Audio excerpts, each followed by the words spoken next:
forum will continue this afternoon at 3 p.m. sharp in this chamber with Leaders Dialogue 3 on game changers, applying science, technology, innovation, and data for transformative action.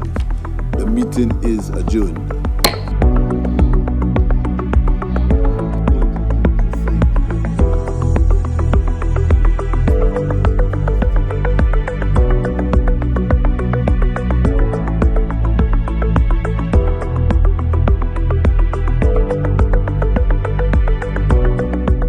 I would now like to turn to His Excellency Philippe Pierre, Prime Minister of St. Lucia, who is also speaking as Chair of CARICOM.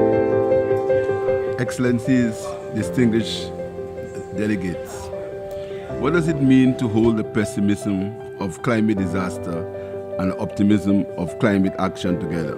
CARICOM's ambitions in the face of this climate crisis are to safeguard our people, to develop sustainability, and to thrive. But we will never be able to achieve these goals in the absence of robust ambition and deliverable action from those who have the means and the responsibility to change and correct the causes of this crisis. I thank you.